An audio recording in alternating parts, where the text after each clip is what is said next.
परी है जो आपको उस स्ट्रेस को मैनेज करना सिखाने वाली है जिससे आप और मैं कभी ना कभी आपस में उलझते रहते हैं। अगर मैं उनका इंट्रोडक्शन दूं तो she is engineer Janvi Hadpawat, clinical psychologist, gold medalist in MSc. ये जो छोटी सी बच्ची लग रही है इसे रक्षा मंत्री राजनाथ सिंह से गोल्ड मेडल मिल चुका है। She is gold medalist in MSc psychologist. So I welcome Janvi Hadpawat to start your session.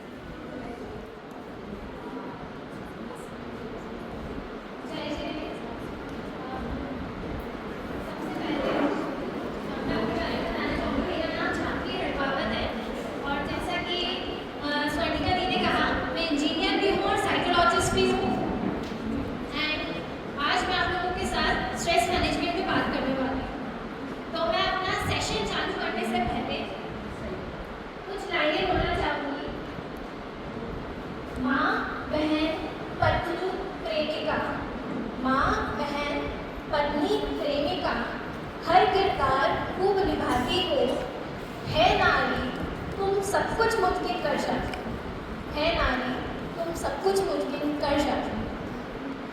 मेरी दो लाइनों के साथ आप सभी का स्वागत करना चाहती हूँ।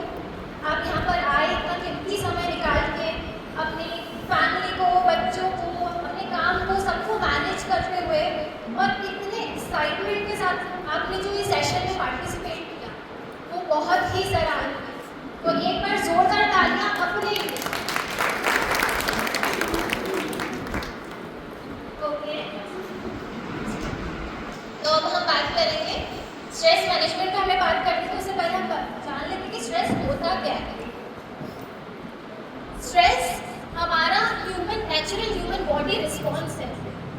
जब कोई भी हमारी जो डेली इवेंट्स होते हैं उसमें कोई भी डिफिकल्ट सिचुएशन आती है, कोई भी चैलेंजेस आते हैं, तो जो हमारा बॉडी रिस्पॉन्स देता है ना उसे स्ट्रेस कहते हैं। ठीक है, ये तो सब आपको पता ही है। पर आपको क्या पता है कि स्ट्रेस दो तरीके का होता है, पॉजिटिव स्ट्रेस और नेगेटिव स्ट्रेस। कभी सोचा स्ट्रेस पॉजिटिव भी हो सकता है, अच्छा स्ट्रेस कभी सुना नहीं सुना होगा, पर स्ट्रेस अच्छा भी होता है। जो पॉजिटिव स्ट्रेस होता है ना उसे हम बोलते हैं यू स्ट्रेस। यू स्ट्रेस मतलब जब हमें लगता है कि जो चैलेंज आया है हमारे सामने और हमारे पास जो रिसोर्सेज उसके लिए अवेलेबल है, हमारी पूरी तैयारी है, और उसे अगर हम चैलेंज की तरह देखते हैं तो वो स्ट्रेस हमारे लिए पॉजिटिवली वर्क करता है, हमारा मोटिवेशन बढ़ाता है, हमारी परफॉर्मेंस को बेटर करता है। जैसे JSD यूनिक ग्रुप ने ये पूरा कैंप ऑर्गेनाइज किया, तो डेफिनेटली कमिटी मेंबर्स को थोड़ा सा स्ट्रेस तो हुआ होगा, बट उन्हें पता है कि सारे रिसोर्सेज हैं, उन्होंने बहुत अच्छा मैनेज किया। तो जब उन्होंने बहुत अच्छा मैनेज किया ना तो उनका ना जो स्ट्रेस था ना वो पॉजिटिव स्ट्रेस में बदल गया। और पॉजिटिव स्ट्रेस जो होता है ना वो हमें मोटिवेट करता है काम करने के लिए और हमारा परफॉर्मेंस बेटर करता है।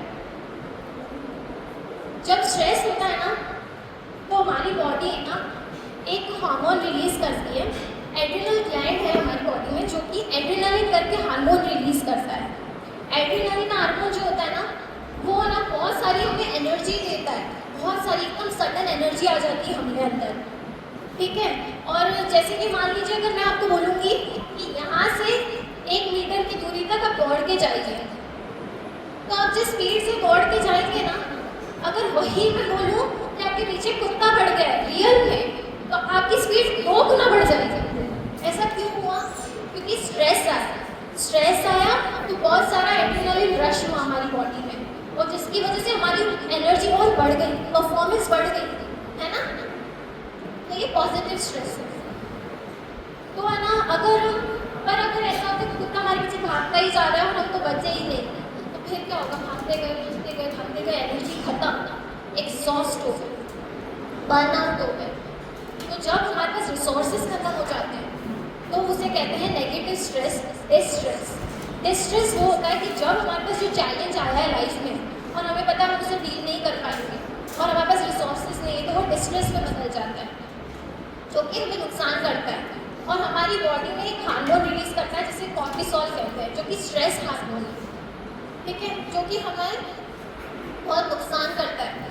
कॉर्टिसोल हार्मोन अगर रेगुलरली बहुत ज़्यादा हमारी बॉडी में रिलीज हो रहा है स्ट्रेस के कारण, तो क्या होता है कि हमारा जो इम्यून सिस्टम है ना वो बड़ा वीक हो जाता है। इम्यून सिस्टम वीक होने की वजह से क्या क्या होता है, बहुत सारी अलग अलग तरीके की बीमारियाँ लगने लग जाती हैं, है ना। स्ट्रेस के कारण हमें हेडेक्स होते हैं, माइग्रेन रहता है जनरली, और बॉडी में अलग अलग जगह पेन रहता है। और जब हम डॉक्टर के पास जाते हैं पूछते हैं कि पेन हो रहा है हमें, और डॉक्टर चेक करके बोलते हैं बॉडी में कुछ है ही नहीं, तो वो एक्चुअल के कारण ये है कि स्ट्रेस के कारण वो पेन हो रहा है। आपकी बॉडी में कोई इंजरी या कोई चोट नहीं है, पर फिर भी हमें पेन होता रहता है बॉडी में, हेडेक हो रहा है, माइग्रेन्स हो रहे हैं, है ना, पेट खराब रहता है बहुत ज़्यादा, ठीक है। तो जो स्ट्रेस है इसके और भी अलग सिम्टम्स है, जैसे कि अगर आप अकेलापन महसूस करते हैं, सबके बीच में भी आपको अकेलापन महसूस हो रहा है ना, और आप नोटिस करेंगे कि आपकी हेल्थ बड़ी इंक्रीज हो जाती है स्ट्रेस के बाद, है ना। ओबेसिटी होने लगती है, मोटापा बढ़ रहा है, ओवर ईटिंग कर रहे हैं या फिर बहुत कम खा रहे हैं, अंडर ईटिंग, मतलब या तो बहुत ज़्यादा वेट बढ़ गया या वेट बहुत कम हो गया। अगर ये सब सिम्टम्स आपको दिख रहे हैं अपनी बॉडी में, तो आपको बिल्कुल आप अवेयर हो जाना चाहिए कि आप में स्ट्रेस का लेवल बहुत ज़्यादा बढ़ता जा रहा है और आप उसे नज़रअंदाज कर रहे हैं, ठीक है। तो अब हम बात करते हैं कारणों पे। स्ट्रेस किन कारणों से होता है? मेजरली मुझे जहाँ तक पता है कि लाइफ में डिफिकल्ट सिचुएशंस तो आती हैं बहुत सारी, पर हम कितनी बार ना अपने पास्ट में अटके रहते हैं, या तो हम पास्ट का सोच के स्ट्रेस में आते रहते हैं या फिर फ्यूचर का सोच के स्ट्रेस में आते रहते हैं कि अरे पास्ट में ऐसा हो गया, उसने मुझे ऐसा बोल दिया, ऐसा ऐसा हो गया था, तो फिर अब वही पूरा दिन सोचते रहेंगे कि उसने मुझे ऐसा क्यों बोल दिया, मैंने ऐसा क्या गलती कर दी। या फ्यूचर में सोचते रहेंगे कि अरे हमारे बच्चों का क्या होगा, ये क्या करेंगे लाइफ में, कुछ कर पाएंगे कि नहीं पाएंगे, तो कुछ ना कुछ हम सोचते ही रहते हैं, प्रेजेंट में तो रहते ही नहीं है, है ना। तो इस वजह से भी स्ट्रेस का ये मेजर कारण होता है आपका। तो हम पहले पास्ट की बात करें, ठीक है। अगर हम पास्ट का सोच रहे हैं तो क्या पास्ट का सोचने से प्रॉब्लम सॉल्व हो जाएगी? किसी ने हमें जो कहा था वो बात खत्म हो जाएगी? नहीं होगी, ठीक है। तो ऐसी सिचुएशन में ये है कि अगर कोई आपको कुछ कह देता है ना, तो उससे अच्छा कम्युनिकेशन रखिए और पूछिए कि आपने ऐसा मुझे क्यों बोला, मुझसे क्या गलती हुई है। अगर आपसे कोई गलती हुई है तो उसके लिए माफ़ी मांग लीजिए और अगली बार अपनी उस मिस्टेक को सुधार लीजिए, तो बात ही खत्म हो जाएगी, है ना। अगर आप कम्युनिकेशन भी नहीं कर रहे सामने वाले से, है ना, तो क्या होगा, वो दिमाग में बात चलती रहेगी, ठीक है। और ये भी हो सकता है कि सामने वाले का मतलब आपको गलत बोलना था नहीं और आपने समझ लिया कि वो गलत बोल रहा है ना, उसका इंटेंशन नहीं था आपको हर्ट करने का, ठीक है। तो पास्ट का अगर आपको मैटर क्लोज करना है तो कम्युनिकेशन अच्छा रखें। और अगर फ्यूचर का है तो फ्यूचर में जो होना है उसकी टेंशन स्ट्रेस होता है, ठीक है, हाँ फ्यूचर की प्लानिंग करनी पड़ती है, पर हम फ्यूचर का बस सोचते रहेंगे कि अरे कुछ हो जाए, ये हो जाए, तो होने वाला तो नहीं। तो इससे अच्छा हम सॉल्यूशन पे ध्यान देते हैं कि हमें जो प्लानिंग, हमारे को जो अचीव करना है उसके लिए हमारे पास स्टेप्स क्या क्या हैं, सोल्यूशन क्या है कि मैं उधर तक पहुँच पाऊँ, ठीक है। स्ट्रेस लेने की जगह हम सॉल्यूशन पे ध्यान देंगे कि हमारे पास क्या क्या रिसोर्सेज हैं, क्या नहीं है, हम उसे अरेंज करेंगे और मैनेज करेंगे चीज़ों को, ठीक है। अब मैं बात करूँगी कि हम स्ट्रेस को मैनेज कैसे करें। स्ट्रेस की मैनेजमेंट की कुछ आपको टिप्स दे रही हूँ मैं। शॉर्ट टर्म टिप्स पे पहले बात करेंगे हम कि हम सब सुनते हैं कि योगा कर लो, मेडिटेशन कर लो, ब्रीदिंग कर लो, सबको पता ही है। मुझे लगता है किसी को नहीं पता होगा कि भाई ऐसा करने से हमारा स्ट्रेस कम होता है, पर करते हैं हम? कोई नहीं, है ना। चलो अब मैं आपको रीज़न बताऊंगी कि क्यों करना चाहिए और आप फिर करना स्टार्ट करेंगे। देखिए हमारी बॉडी में ना कुछ है ना, जैसे मैंने आपको बताया था कि स्ट्रेस हार्मोन होता है कॉर्टिसोल, जो कि हमारी बॉडी में रिलीज होता है स्ट्रेस होने के दौरान, जो कि हमारा इम्यून सिस्टम वीक करता है। तो उसके अगेंस्ट 4 हैप्पी हार्मोन्स के बारे में आपको बताती हूँ। 4 हैप्पी हार्मोन्स जो कि आपकी बॉडी को स्ट्रेस से कम करेंगे और आपको बेटर मैनेजमेंट सिखाएंगे, ठीक है। आप हैप्पी फील करेंगे, तो फील हैप्पी गुड हार्मोन्स के बारे में आपको बताएंगे, ठीक है। नंबर 1 हार्मोन है डोपामाइन, जो कि आस्था जी ने बताया था अपनी क्लास में, राइट। तो डोपामाइन जो होता है ना, वो ना फील गुड हार्मोन है, प्लेजर हार्मोन भी कहते हैं उसे। प्लेजर हार्मोन यानी कुछ अच्छा फील होता है उसके रिलीज होने से, है ना। उसे रिवॉर्डिंग केमिकल भी बोलते हैं। रिवॉर्डिंग केमिकल क्यों बोलते हैं? क्योंकि जब हमें ना कोई भी ना आप छोटे छोटे टास्क कंप्लीट करते हैं ना घर के, कि मैंने एक चेकलिस्ट बनाई कि मैं ये काम पूरी करते जाऊँगी, वो जब आप काम पूरी करते जाते हैं ना, तो आपकी बॉडी में वो ना केमिकल रिलीज होगा, ठीक है। तो हम क्या करेंगे, रोज़ अपनी डेली रूटीन का एक चेकलिस्ट बनाएंगे कि मुझे ये छोटे छोटे काम करना है। अब बड़ा काम मत दीजिए कि जो कर ही नहीं पाए फिर रिग्रेट हो रहा है और काम ही नहीं हुआ। उस काम को छोटे स्टेप्स में बांट दीजिए, ठीक है। तो जब आप छोटे स्टेप्स में किसी काम को बांटेंगे ना, तो एक एक स्टेप पूरा कंप्लीट करेंगे, तो आपकी इस बॉडी से डोपामाइन रिलीज होगा, जो कि आपके स्ट्रेस को कम करेगा, ठीक है। उसे रिवॉर्डिंग केमिकल कहते हैं, ठीक है। तो आपको क्या करना है, अपने छोटे छोटे काम को कंप्लीट करना है। चैलेंजेस जो आ रहे हैं लाइफ में, छोटी छोटी जो जीत होती है, उससे हमारे हार्मोन रिलीज होती है। सेकेंड हार्मोन है ऑक्सीटोसिन। ऑक्सीटोसिन को बोलते हैं लव हार्मोन। लव हार्मोन जो होता है ना, इससे ये कब रिलीज होता है, जब हम है ना किसी को गले लगाते हैं, है ना, गले लगाते हैं। मुन्ना भाई अभी इस मूवी देखिए सबने, वो क्या बोलते हैं कि जादू की झप्पी दे दो, है ना। जो जादू की झप्पी है ना, वो रियली वर्क करती है। जब हम अपने किसी करीबी को, जैसे कि आप अपने बच्चों को, अपनी मदर को, किसी को भी जो आपके करीबी, उनको कडल करते हो या हग करते हो, तो स्ट्रेस आपका भी कम होता है और उनका भी कम होता है। उससे आपकी बॉडी में ऑक्सीटोसिन करके जो हार्मोन है वो रिलीज होता है, जो कि आपके स्ट्रेस को कम करेगा, ठीक है। तो नेक्स्ट हार्मोन है हमारा सेरोटोनिन। सेरोटोनिन जो हार्मोन होता है वो कब रिलीज होता है, जब हम सन में जाते हैं, धूप में, ठीक है। दिन की गर्मी धूप में मत जाना आप लोग, ठीक है। सुबह 5-6 बजे की जो धूप होती है ना, उसमें जाएंगे ना, तो सेरोटोनिन रिलीज होगा। जैसे कि अभी शीला मैम ने बताया था अपनी क्लास में वास्तु में, कि सूर्य भगवान को जल चढ़ाइए, राइट। तो जब हम सूर्य भगवान को जल चढ़ाते हैं सुबह सुबह, तो हमारा सन एक्सपोजर हो रहा है। जब सन एक्सपोजर होता है तो क्या होता है, सेरोटोनिन हार्मोन रिलीज हो रहा है, ठीक है। और सेरोटोनिन हार्मोन पता है क्या काम करता है, स्ट्रेस को कम करता ही करता है, प्लस आपकी मेमोरी को शार्प करता है, ठीक है। अगर आप अभी स्ट्रेस के कारण चीज़ें भूलने लग गए हैं ना, स्ट्रेस में होता है चीज़ें भूलने लगता है इंसान धीरे धीरे, तो क्या होता है कि सेरोटोनिन हार्मोन रिलीज होता है सन एक्सपोजर से। तो उससे क्या होगा कि आपकी मेमोरी पावर वापस से बढ़ने लगी, ठीक है, अच्छी नींद आएगी। तो रोज़ सूर्य भगवान को जल चढ़ाइए, जैसा कि शीला मैम ने कहा था, ओके।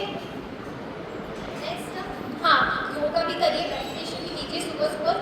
जो आपकी सुबह सुबह जो बिल्कुल धूप निकली ही होगी ना, तब में करिए अगर आप तो।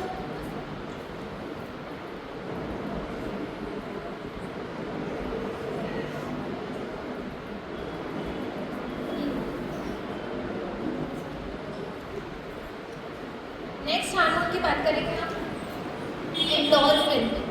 एंडोर्फिन को कहते हैं नेचुरल पेन किलर। जो आप पेन किलर्स लेते हैं ना, दवाइयाँ, उनकी जगह अगर आप एंडोर्फिन हार्मोन को अपनी बॉडी में बढ़ाएंगे ना, तो ना पेन कम होगा नेचुरली, को दवाइयाँ लेने की ज़रूरत नहीं है। तो अगर आपको नेचुरली अपने दर्द को कम करना है, तो उसके लिए एंडोर्फिन को इंक्रीज करने के लिए आपकी बेस्ट थिंग है लाफिंग, मतलब ज़ोर ज़ोर से हंस। आपने देखा है गार्डन में जो लोग होते हैं ज़ोर ज़ोर से हंस रहे होते हैं, है ना। तो हम कभी कभी सोचते हैं आप पागल लोग क्यों हंस रहे, बेमतलब, पर एक्चुअल में वो एक्सरसाइज आपकी बहुत आपके लिए हेल्दी होती है। जब हमारी मसल्स जो स्ट्रेच होती है ना, तो हमें ना ब्रेन को सिग्नल मिलता है कि आप अच्छा फील कर रहे हैं, तो उससे क्या होता है, एंडोर्फिन रिलीज होते हैं। तो एंडोर्फिन के रिलीज होने से आपका पेन धीरे धीरे कम हो जाता है। तो मतलब भी हंस सकते हैं और कोई कॉमेडी मूवी भी देख सकते हैं, है ना, जिससे कि आपका एंडोर्फिन हार्मोन इंक्रीज होगा, ठीक है। मैं एक बार चारों हार्मोन आपको दोबारा से बताती हूँ। पहला डोपामीन, ठीक है, जब आप कोई छोटे छोटे काम कंप्लीट करते हैं तो रिलीज होता है। सेकेंड ऑक्सीटोसिन, जिसे हम लव हार्मोन कहते हैं, किसी करीबी इंसान को कडल करने से होगा रिलीज। थर्ड सेरोटोनिन, जो कि सन की एक्सपोजर से, है ना, योगा मेडिटेशन करने से हमें रिलीज होता है। एंड फोर्थ हार्मोन है एंडोर्फिन, जो कि पेन किलर का काम करता है, नेचुरल पेन किलर, ठीक है। तो ये हमारे शॉर्ट टर्म के रिलीज के हमने ऑप्शन देख लिए कि हम ऐसा ऐसा करेंगे तो एक बार तो काम काम हो जाएगा, स्ट्रेस कम हो जाएगा। पर अब लॉन्ग टर्म का क्या सोल्यूशन है? लॉन्ग टर्म का सोल्यूशन ये है कि है ना, आप अपना सेल्फ एस्टीम बढ़ाएं। सेल्फ एस्टीम ये कि मैंने बहुत सारी लेडीज़ को देखा है, उन्हें खुद में आत्मविश्वास की कमी होती है, खुद में विश्वास नहीं होता कि मैं भी कुछ कर सकती हूँ या मैं कुछ हूँ। वो अपनी वैल्यू नहीं जानती, अपनी वर्थ नहीं जानती, है ना। तो ना जो हमारा दिमाग होता है ना, वो एक छोटे बच्चे की तरह होता है। जैसे ना छोटे बच्चे के सामने कुछ भी है ना, गलत बात नहीं करते ना, तो वो जल्दी पकड़ता है। अच्छी बात पकड़े नहीं पकड़े, गलत बात जल्दी पकड़ता है। वैसे ही हमारा जो ब्रेन है ना, वो भी गलत बात जल्दी पकड़ लेता है। तो फिर क्या करना है?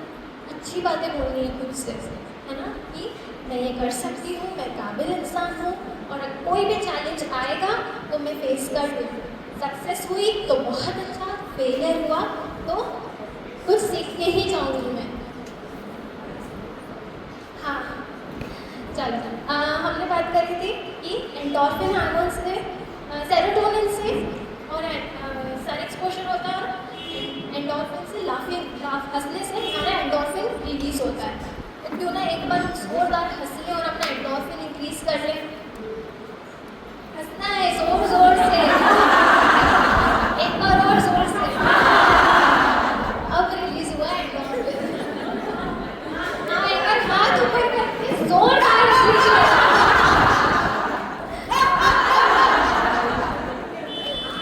हाँ, बस ऐसे। तो इससे क्या हुआ? आपका एंडोर्फिन रिलीज हुआ। हाँ, जिसे केक खाना है वो जोर से हंसेगा, जल्दी से।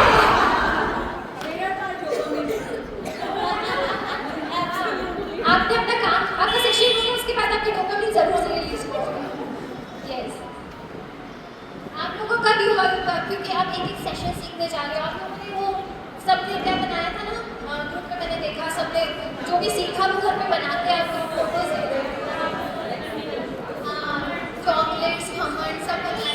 तो जो आपने टास्क जब करे होंगे ना, आप जितने भी लोगों ने, उनका डोपामिन जरूर रिलीज हुआ होगा।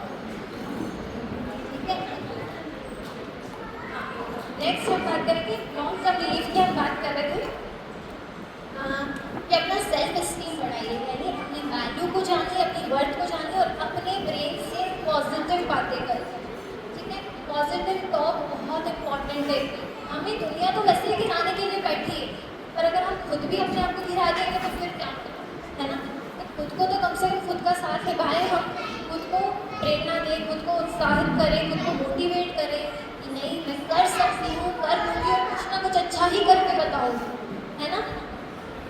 तो आप सेल्फ पॉजिटिव टॉक करेंगे, सेल्फ एस्टीम बढ़ाएंगे, और आप है ना जर्नल लिख सकते हैं। अगर आपके मन में कभी भी ऐसे ख्याल आए ना, बहुत ज़्यादा उल्टे सीधे ख्याल आ रहे हैं, तो आप क्या कर सकते हैं कि है ना, एक जर्नल लिख सकते हैं बैठ के, जिसमें किताब में कुछ भी अपने मन की बातें लिखी जो आपके मन में आ रहा है बार बार जो आपको परेशान कर रहा है, उसे लिखना चालू करिए। तो उससे क्या होगा, आपके दिमाग क्लियर होने लगेगा कि अच्छा ऐसी बात थी, क्या मैं शायद ज़्यादा तो नहीं सोच रही, बात ऐसी थी नहीं और मैं ज़्यादा सोच रही हूँ।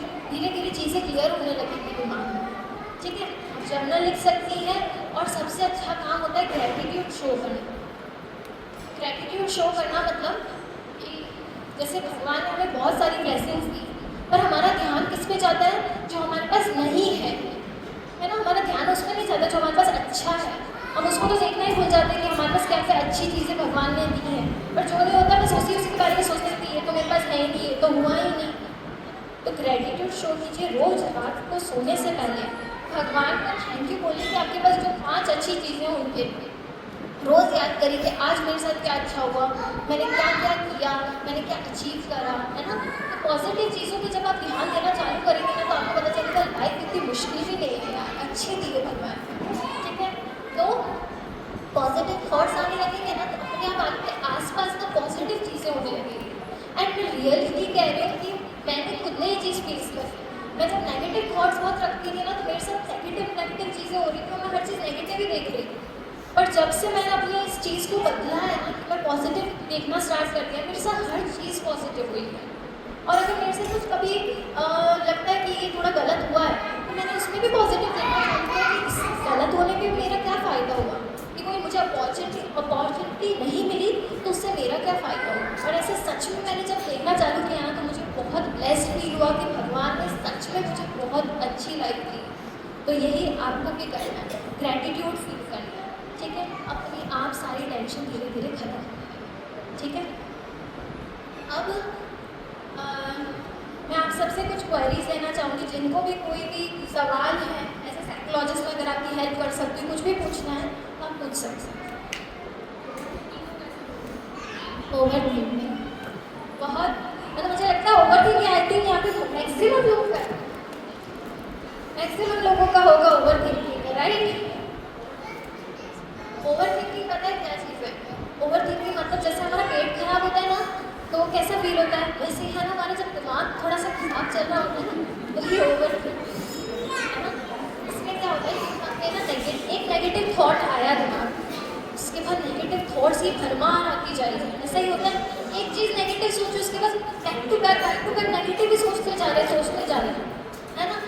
ओवर थिंकिंग का बस एक ही सोल्यूशन है कि जैसे ही आपको लगे ना मैं ओवर थिंकिंग करना चालू कर दिया है, फटाफट अवेयर हुई कि हाँ मेरा चालू हो गया, खुद से बोलिए कि रुक जा, ठीक है। खुद के दिमाग को बोलिए रुक जा, और अब सोच कि जो तुमने सोचा है वो सही सोचना है, क्या ऐसा सच में है कि मैं रियलिटी को डिस्टॉर्ट कर रही हूँ, जो हुआ ही नहीं उसको बना रही हूँ। ऐसा ही करते हैं हम ओवर थिंकिंग में, है ना। जो रियलिटी में होती है उससे ज़्यादा हम कुछ सोचने लगते हैं चीज़ें, ठीक है। तो उसी वक्त अपने आप को रोकिए और एक पॉजिटिव थॉट से उसको भिड़ाइए, और जब आप पॉजिटिव थॉट्स लेने चालू करेंगे तो अपने आप आपके पास पॉजिटिव थॉट्स और आगे से आगे आने लगेंगे, ठीक है, जिससे कि आपकी ओवर थिंकिंग रुक जाए। और मैक्सिमम मैंने देखा है रात को ओवर थिंकिंग करते हैं, जब सब सो जाते हैं, नींद भी नहीं आती है रात को, है ना, ऐसा ही होता है। रात को सबको ओवर थिंकिंग होती है, तो आप क्या करेंगे, तब आप सोचते कि आप किसको बोले, मन की बात, सब सो गए, है ना, मम्मी जाग रही, नींद में आ रही है, तब आप क्या करेंगे, कमरे से बाहर जाएंगे और अपने जो भी हॉल है या लिविंग एरिया है ना, ड्राइंग एरिया, उसमें जाके वॉक करेंगे, ठीक है।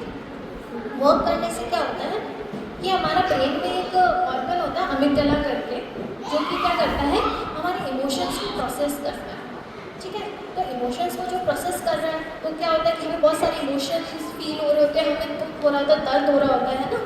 तो अगर हम है ना जैसे ही वॉक करना चालू करते हैं ना, तो हमारी आई मूवमेंट्स चालू हो जाती है ना। हम वॉक करें तो अलग अलग जगह नजर जा रही है ना, तो आई को रिसोर्सेज की ज़रूरत होती है, ब्रेन की ज़रूरत होती है, तो वो जो थॉट्स है ना वो धीरे धीरे रुक जाएंगे, ठीक है। ज़ोर ज़ोर से वॉक करना चालू कर दीजिए, वो ब्रीदिंग तेज चालू करिए, अपने ब्रीदिंग पे भी ध्यान दीजिए कि मैं ब्रीथ कर रही हूँ नहीं कर रही हूँ। जब आपका सारा कॉन्सेंट्रेशन ब्रीदिंग पे जाएगा ना, तो ओवर थिंकिंग कम हो जाएगी, ठीक है।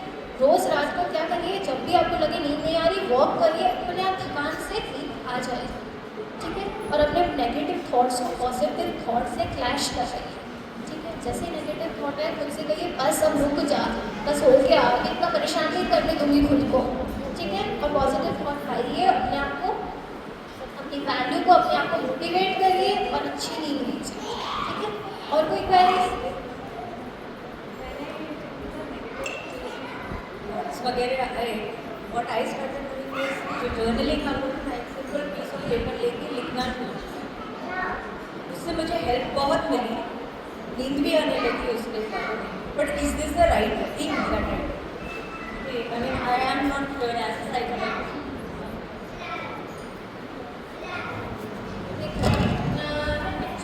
लिखने से प्रॉब्लम एकदम तो सॉल्व नहीं होती, ठीक है। अगर कोई बहुत बड़ी प्रॉब्लम है तो क्या हमारे सिर्फ लिख देने से वो सही हो जाएगी, नहीं होती है। हमें उस प्रॉब्लम का सॉल्यूशन देखना होगा कि एक्चुअली में सॉल्यूशन क्या है, क्यों हमें ये चीज़ हम ओवरथिंक क्यों कर रहे हैं, हम परेशान क्यों हैं, है ना। और है ना एक और चीज़, आप लाइफ में ना एक वर्ड को चेंज कर दो, प्रॉब्लम नहीं होता है, चैलेंज होता है। लाइफ में चैलेंजेस आते हैं, और चैलेंजेस हमें ग्रो करने के लिए आते हैं। क्या अगर हमारे स्कूल में एग्जाम्स नहीं होते तो क्या हम इतने पढ़ते, हम बिल्कुल नहीं पढ़ते। क्या हम इतने होशियार बनते, नहीं बनते। तो उसी प्रकार भगवान ने हमें बहुत सारे चैलेंजेस दिए लाइफ में, ताकि हम ग्रो करते रहे हर स्टेप में, ठीक है। आप जो जर्नलिंग लिख रहे हो वो बहुत अच्छी चीज़ है। एक बार ऐसा लगता है कि मेरे ऊपर थॉट्स इधर आ रहे हैं, मैं यहाँ से करके क्या होगा, एक आउटलेट भी सही है, और वो लिख दिया तो एक आउटलेट नहीं है, उसके बाद शायद माइंड भी रिलैक्स हो जाता है। I don't know whether this is right और रॉन्ग, पर ये बिल्कुल सही तरीका है, बिल्कुल सही तरीका है। कितनी बार हम अपनी मन की बातें किसी को बता नहीं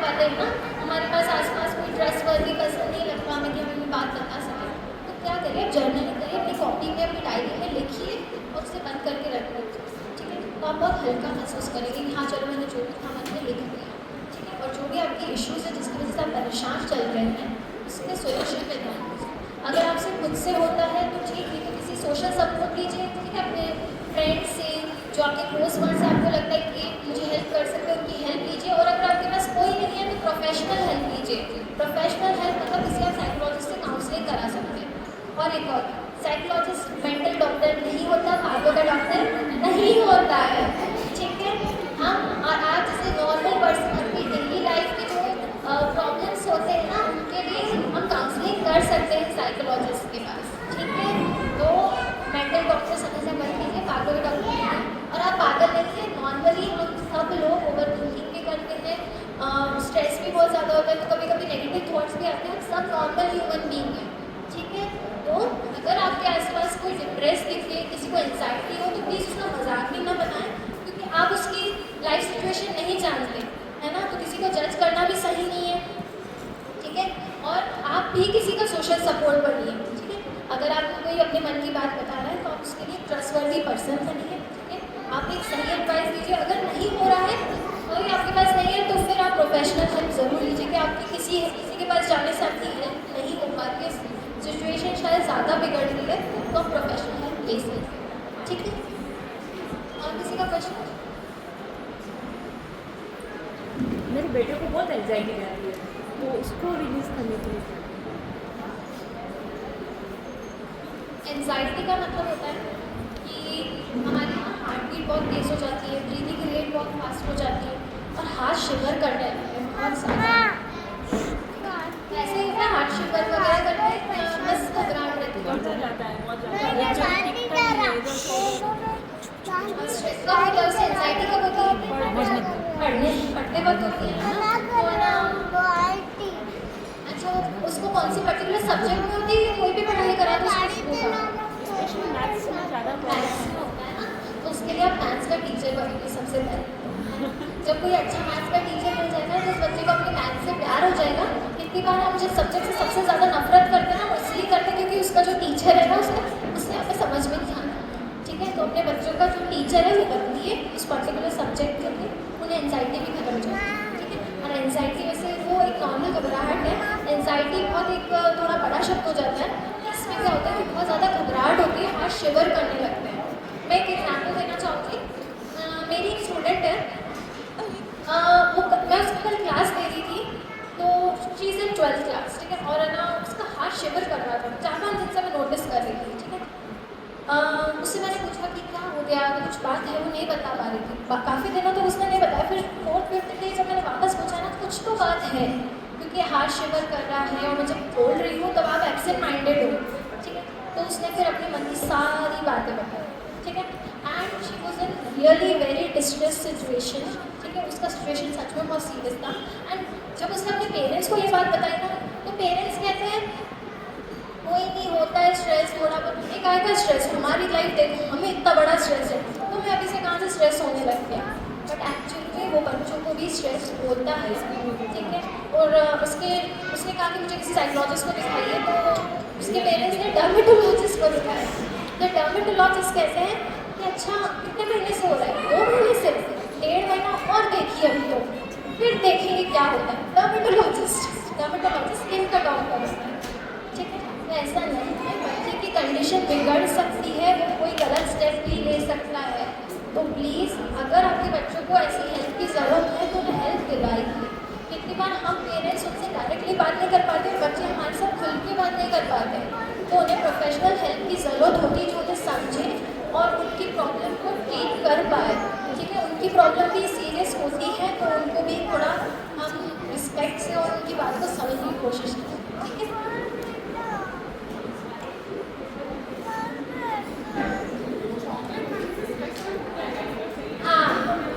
डार्क चॉकलेट एंडोर्फिन रिलीज होता है, पेन किलर वाला हार्मोन। डार्क चॉकलेट खाने से हमारा एंडोर्फिन रिलीज होता है। अच्छा हाँ, मैं एक पॉइंट बताना भूल गई। जैसे बनाना जो कि फ्रूट्स एंड वेजिटेबल्स है ना,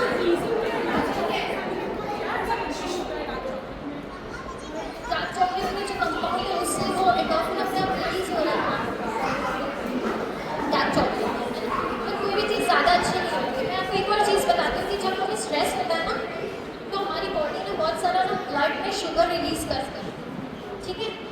ब्लड में शुगर रिलीज करने के कारण क्या होता है कि हमारी स्ट्रेस में अगर कंटिन्यूस रहेगी हमारी बॉडी ब्लड में शुगर बहुत ज़्यादा रिलीज करेगी, है ना। तो हमारी बॉडी को एक इंडिकेशन जाता है कि है ना ये बहुत ज़्यादा स्ट्रेस में है और इसे बहुत सारी शुगर की ज़रूरत है। तो जब आपने देखा होगा थोड़ा सा खाते हैं आपकी हेल्थ बढ़ जाती है। ऐसा होता है कि हम नॉर्मली दूसरों के बराबर ही खा रहे हैं फिर भी हमारी हेल्थ ज़्यादा उनकी तो नहीं हो रही है। वो इसलिए हो रही है क्योंकि हमारी बॉडी को इंडिकेशन मिला है कि इससे स्ट्रेस बहुत ज़्यादा है और इससे है ना शुगर की ज़्यादा ज़रूरत है। तो वो फैट ज़्यादा से ज़्यादा स्टोर करने लग जाता है। थोड़ा सा खाया उससे सारा फैट अपने अंदर स्टोर कर लेता है।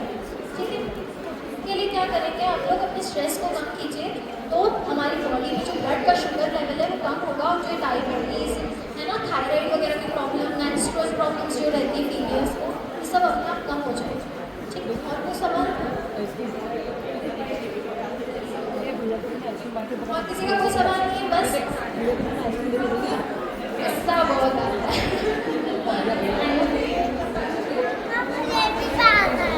बहुत सारा गुस्सा आता है। कौन सी चीज़ में जितनी गुस्सा आता है?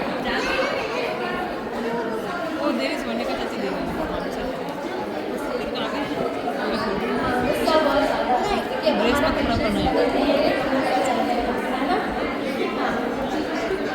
एक्चुअली है ना ये जो गुस्सा बढ़ रहा है ना वो हम ना अपनी जो अंदर की अंदरूनी जो अनकॉन्शियस माइंड में जो प्रॉब्लम्स है ना जो सॉल्व नहीं कर रहे। ठीक है, तो वो फ्रस्ट्रेशन है ना कहीं गलत जगह निकल जाता है। हम उस सिचुएशन में निकलना नहीं चाहिए, बच्चों में निकलना नहीं चाहिए, कहीं का इससे कहीं और निकल जाता है। तो आप अपनी प्रॉब्लम को सॉल्व करने पर ध्यान दीजिए। जो आप करेंगे ना मेडिटेशन कीजिए और जानिए कि एक्चुअल में आपको प्रॉब्लम किस चीज़ से और आप किस वजह से ट्रिगर हो रहे हैं बार बार। क्या होता है जो आपको ट्रिगर कर देता है और एकदम से गुस्सा आ जाता है ना। अगर आप उस चीज़ पे काम करेंगे तो धीरे धीरे आपका गुस्से का लेवल भी कम हो जाएगा।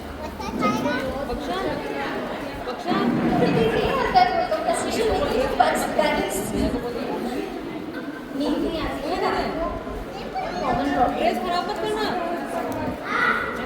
सामने वाला जब गुस्सा करता है ना तो मैं ना उससे बड़े प्यार से जवाब दीजिए, ना पोलाइट हो जाइए इसके साथ और उसको ऐसे नहीं काटने जो कि आप सही है बोलिए आपने जो कर रहे हैं ना बिल्कुल गलत है।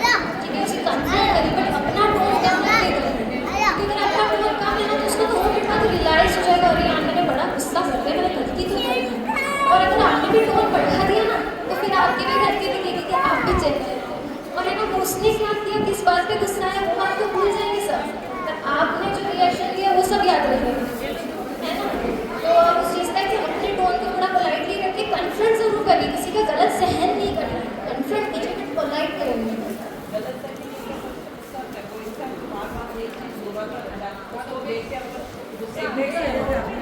हाँ तो ना आप है ना ऐसा देखिए कि वो किस चीज़ से है ना, जैसे आप उनसे बात करना बंद कर दीजिए, पहले कम्युनिकेशन करिए। ठीक है, मुझे इस चीज़ से प्रॉब्लम है ये वो, पहले हमेशा कम्युनिकेशन करना चाहिए। ऐसा नहीं कि बात करने बंद कर, ठीक कम्युनिकेशन कीजिए और फिर भी वो नहीं मान रहा तो फिर आप उससे थोड़ी दूरी बनाने लग जाइए। अपने आप उसे महसूस होगा कि बात तो कुछ हो गई। ठीक है, और हर बार आप अगर वो बात चीज़ कर रहा है तो उसको अगली बार थोड़ा सा अपना इसलिए ज़्यादा टाइम के लिए दूर बनाइए, बात करना बंद कर दीजिए जब तक उसको बहुत अच्छे से रियलाइज़ ना हो जाए कि उसने गलती करी है और अगली बार फिर करी तो अगली बार तो फिर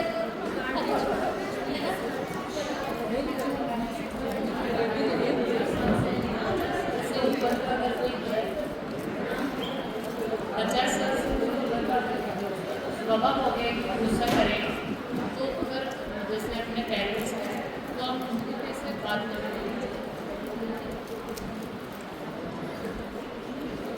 देखिए 50 साल से कोई ऊपर बढ़ा होगा स्वभाव हो गया ना, वो इसलिए हुआ क्योंकि आप इतने टाइम से सहन करते आ रहे हो उनका, ठीक वो भी गलत है। ठीक है, उनके साथ वाले सबने सहन कर लिया ना कि ठीक है पापा हैं बड़े हैं सहन करते जा रहे हैं, कन्फ्रंट कोई नहीं कर रहा, बड़े हैं बड़े हमें रिस्पेक्ट करनी है, बड़े हैं पर पोलाइट टोन में हमें कन्फ्रंट भी करना है कि जो अभी करते हैं गलत है और सबको करना है। अगर कोई एक भी सहन करता जा रहा है ना तो वो गलत हो रहा है, ठीक है वो दूसरों के लिए भी गलत हो रहा है।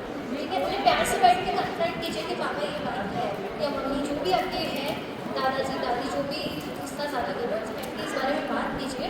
धीरे धीरे उनको भी टाइम तो लगेगा अपना स्वभाव बदलने के लिए क्योंकि जो 50 साल से उनकी हैबिट बनी हुई है वो एकदम तो सही नहीं होगी, नहीं चेंज होगी बट हो सकती है अगर वो चाहें तो अगर हम बात करें तो वो ज़्यादा चेंज।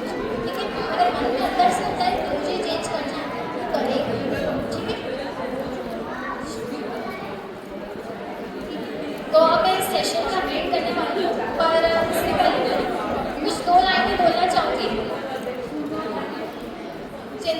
चित्ताश्च बिंदु मात्रम विशिष्यते चित्ता दहति निर्जीवम चिंता दहति जीवनम। अर्थात चिंता और चित्ता में बिंदु मात्र का फर्क है। चित्ता और चिंता में बिंदु मात्र का फर्क है, पर चित्ता निर्जीव शरीर को जलाती है और चिंता जीवित शरीर को ही जला देता है। तो अब मैं आप सबसे उम्मीद रखूँगी इस सेशन के बाद आपने जब आपको स्ट्रेस हो तो आप अवेयर होंगे कि मुझे स्ट्रेस हो रहा है, उस पर काम करेंगे और अपने स्ट्रेस को बेटर मैनेज करेंगे यहाँ से जाने के बाद। ठीक है, और उसके बाद अगर आपको कभी भी कोई भी प्रोफेशनल हेल्प की ज़रूरत हो तो आप मुझसे कॉन्टैक्ट कर सकते हैं। And thank you so much for आपने इतना सारा पेशेंस से मुझे सुना, उसके लिए thank you so much. And मैं भारती मौसी और वंदना मौसी और जो भी JSDU ग्रुप की जो कमेटी है सबको थैंक यू, बहुत दिल से थैंक यू बोलना चाहती हूँ कि मुझे आज ये प्लेटफॉर्म दिया और आप सभी के साथ कनेक्ट करने का इतना बड़ा मौका दिया, इसलिए thank you so much. Thank you so much. जय जय। बहुत बहुत धन्यवाद जानवी जी, आप इतनी छोटी सी उम्र में भी होके हमें इतनी अच्छी सी शिक्षा दे रहे हैं कि हमें कैसे स्ट्रेस का मैनेजमेंट करना चाहिए। हम जो इतने बड़े बड़े भी हो गए इसके बाद भी हम ना हर छोटी छोटी बातों पे स्ट्रेस कर लेते हैं, और इतना छोटे से होके भी हमें इतना आपको सिखा रहे, इतना टीच कर रहे हैं कि हमें कैसे स्ट्रेस को मैनेजमेंट